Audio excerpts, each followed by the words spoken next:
Hey everybody, welcome to the Midweek Check-In. We are on part 2 of our family series, and we are hanging out a lot in the New Testament this week. Last week we were in the Old Testament quite a bit, but this week we are definitely in the New Testament. And I wanted to talk to you about Luke 15. Luke 15 is the story of the parable of the lost son.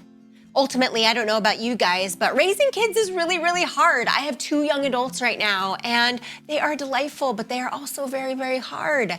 And I can see actually this story is right in alignment with that. Ultimately, this man had 2 young adult sons, right? Maybe they weren't quite so young, but anyway, young adult sons. We can assume they're that. And one was like, I want my inheritance now, and I'm gonna leave and go do my thing. And the other one was like, I'm not. I'm staying here. I'm working hard. I'm hanging out. I'm gonna be here with dad, and I'm gonna be committed and dutiful, right? So the younger son takes his inheritance and heads out, and he runs into a lot of trouble. But back home, I often think about his dad.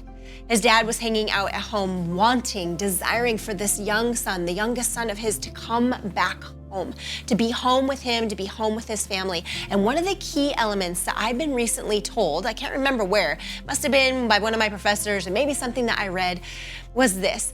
The key was that the father actually held relationship space for the young son. Now that's actually really hard for us to do, because think about this in your own life.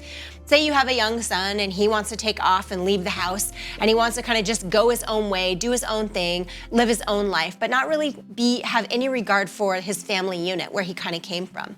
It's really easy in that time to sort of like cut off relationship, because maybe we're hurt there, or maybe we're just disappointed, or ultimately we might be even just protecting ourselves, right? From too much disappointment or too much hurt and pain.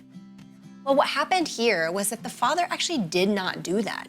He didn't cut the son off. He actually continued to remain in a space that ultimately saved and held a place for relationship with the son by being prayerful about him, thinking about him, desiring for him to come home. He was willing and able to connect to that part of him that ultimately longed and yearned to be with his son again.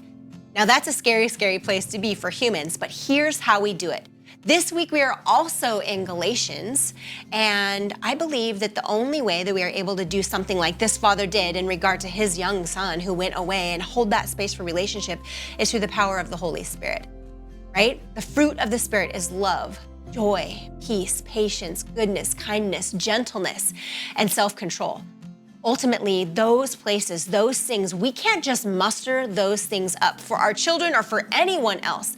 We have to be empowered by the Holy Spirit in order to exercise any of those things that I just mentioned that we can find in Galatians 5.